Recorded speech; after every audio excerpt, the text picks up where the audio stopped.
ഇതിലും ആസിഫ് അലി ഉണ്ടല്ലേ എന്നുള്ളത്. അപ്പൊ ഞാൻ എല്ലാവരോടും പറയുന്നുണ്ട്, നിങ്ങളിങ്ങനെ ചോദിച്ചു അവനെനിക്ക് ഡേറ്റ് തരാറാണ് അളിയ. ആൾക്കാരിങ്ങനെ പലതും ചോദിക്കും അളിയ, ആൾക്കാരിങ്ങനെ പലതും ചോദിക്കും. നമ്മളിങ്ങനെ സിനിമ ചെയ്തുകൊണ്ടേയിരിക്കും. അപ്പോൾ എന്താ പറയാ, കൂടുതൽ സിനിമകൾ ആസിഫായിട്ട് ചെയ്യണം, ഇനിയും ചെയ്യണം.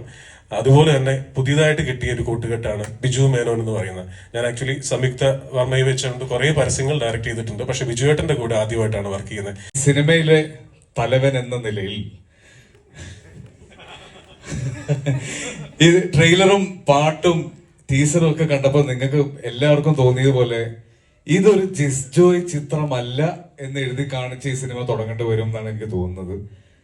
മഴപ്പാടും എന്ന് എഴുതി തുടങ്ങിയ ആളാണ് തീ തലവന എന്നിപ്പോ പാടിക്കൊണ്ടിരിക്കുന്നത്. ഇത് ജസ് എന്നെ ഒരുപാട് അത്ഭുതപ്പെടുത്തിയ ഒരു ചോയ്സ് ആണ്. ഞാൻ ജസിന്റെ കൂടെ ചെയ്ത് ഏറ്റവും കൂടുതൽ ആസ്വദിച്ച് ചെയ്ത 2 സിനിമകളായിരുന്നു. 3 സിനിമകളുണ്ട്. അതിലേറ്റവും സ്വീകാര്യത കിട്ടിയത് 2 സിനിമകളാണ്. തീർച്ചയായിട്ടും സൺഡേ ഹോളിഡേയും വിജയ് സൂപ്പറും.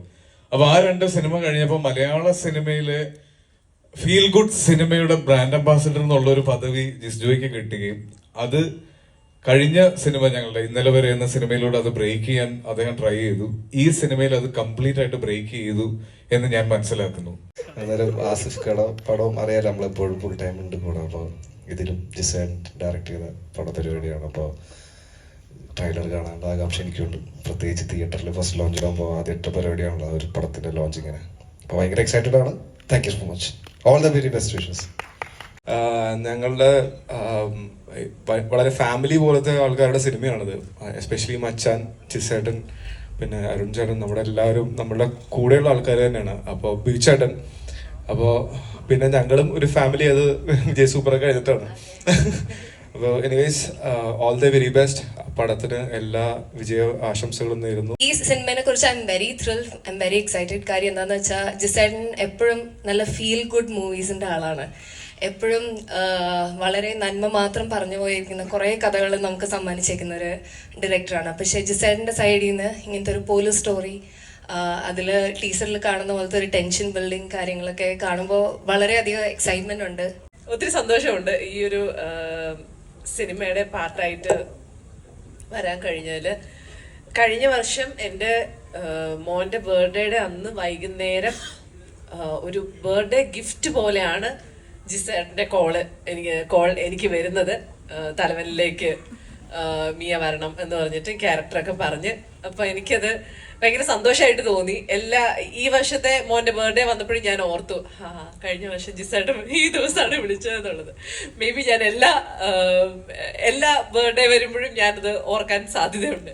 അപ്പോൾ എനിക്ക് ഈ പറയുന്ന ഒത്തിരി സന്തോഷത്തോടു കൂടി ഞാൻ ജോയിൻ ചെയ്തൊരു സിനിമയായിരുന്നു. ജിസേട്ടനെ കുറെ നാളുകളായിട്ട് അറിയായിരുന്നു. ജിസേട്ടന്റെ പരസ്യങ്ങളൊക്കെ ഞാൻ ചെയ്തിട്ടുണ്ടായിരുന്നു. പക്ഷെ സിനിമ ജിസേട്ടന്റെ ഒരു പടത്തില് ഒരു പാർട്ടായിട്ട് വരാൻ കുറച്ച് ലേറ്റ് ആയിപ്പോയി. എന്നാലും വന്നതിൽ ഒത്തിരി സന്തോഷം കേട്ടോ. നിങ്ങളെ പോലെ ഞങ്ങൾ ഇതിനകത്ത് ആക്ട് ചെയ്തവരും വെയിറ്റ് ചെയ്തിരുന്നൊരു ദിവസമാണ് ഈ പറഞ്ഞ പോലെ എന്നാണ് ഇത് റിലീസാവാൻ പോണേന്ന്. ജിസേട്ടൻ്റെ അടുത്ത് ഞാൻ ഒരുപാട് മെസ്സേജ് അയച്ചിട്ടുണ്ട്. ജിസേട്ട എപ്പോഴാണ് മറന്നുപോയോ, റിലീസ് ചെയ്യണില്ലേന്ന് ചോദിച്ചാൽ എനിക്ക് തോന്നുന്നു 2 മാസം കൂടുമ്പോൾ എൻ്റെ മെസ്സേജ് ജിസേട്ടന് ചെല്ലുമായിരുന്നു. അപ്പോൾ ഒരുപാട് സന്തോഷം. ജിസേട്ടൻ്റെ കൂടെ ഞാൻ ആദ്യമായിട്ട് വർക്ക് ചെയ്യുന്ന മൂവിയാണ്. ഒരുപാട് ആഗ്രഹിച്ച ഒരു ആളാണ് ജിസേട്ടൻ്റെ കൂടെ എനിക്ക് വർക്ക് ചെയ്യണം എന്നുള്ളത്. അദ്ദേഹത്തിൻ്റെ വർക്ക് കണ്ടപ്പോൾ ഒരുപാട് ആഗ്രഹിച്ച ഒരാളാണ് ഞാൻ. സോ ആ ഒരു ആഗ്രഹമാണ് ഈ ഒരു ചിത്രത്തിൽ സഫലമായിരിക്കുന്നത്. ആസിഫിക്കൻ്റെ കൂടെയാണെങ്കിലും ബിജുചേട്ടൻ്റെ കൂടെയാണെങ്കിലും ഒക്കെ മുന്നേ വർക്ക് ചെയ്തിട്ടുണ്ട്. സോ എക്സൈറ്റ്മെന്റ് ഫാക്ടർ എന്ന് പറയുന്നത് ജിസേട്ടനായിരുന്നു.